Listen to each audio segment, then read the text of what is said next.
സംസ്ഥാനത്ത് പാമ്പുകടിയേറ്റ കേസുകൾ ശമനമില്ലാതെ തുടരുകയാണ്. കോഴിക്കോട് കിണറ്റിലെ വെള്ളം കോരുന്നതിനിടെ സ്ത്രീ തലനാരിഴയ്ക്കാണ് രക്ഷപ്പെട്ടത്. തിരുവനന്തപുരം പോലീസ് ട്രെയിനിംഗ് കോളേജിൽ പരിശീലനത്തിനിടെ പാമ്പ് പ്രത്യക്ഷപ്പെട്ടത് പരിഭ്രാന്തി സൃഷ്ടിച്ചു.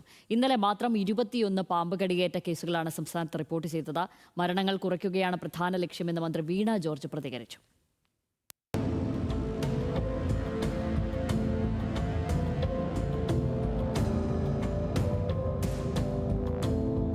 കോഴിക്കോട് കാരാശ്ശേരി പഞ്ചായത്തിലെ മുരിങ്ങമ്പുരായി തൂങ്ങലിലെ വീട്ടിൽ നിന്നാണ് ശംഖുവരയനെ പിടികൂടിയത്.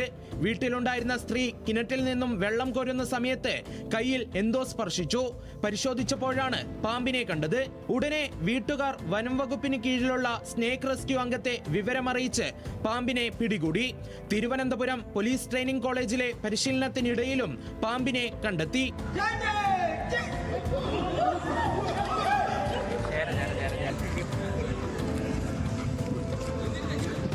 ഇന്ന് രാവിലെ നടന്ന പരിശീലന പരിപാടിക്കിടയിലാണ് ചേരയെ കണ്ടെത്തിയത്. ഇതോടെ കോളേജിൽ വ്യാപക പരിശോധന നടത്തി.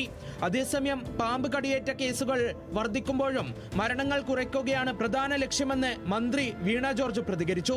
സംസ്ഥാനത്ത് ആവശ്യാനുസരണം ആന്റിവെനം എത്തിച്ചിട്ടുണ്ടെന്നും മന്ത്രി ഡൽഹിയിൽ വ്യക്തമാക്കി. സംസ്ഥാനത്ത് ഇന്നലെ മാത്രം 21 പാമ്പ് കടിയേറ്റ കേസുകളാണ് 108 ആംബുലൻസ് സർവീസ് വഴി റിപ്പോർട്ട് ചെയ്തത്. 5 പേർക്ക് കടിയേറ്റ കോഴിക്കോടാണ് ഏറ്റവും കൂടുതൽ കേസുകൾ. പാമ്പ് കടിയേറ്റതായി സംശയിക്കുന്ന 8 കേസുകളും റിപ്പോർട്ട് ചെയ്തു. ന്യൂസ് മലയാളം, തിരുവനന്തപുരം.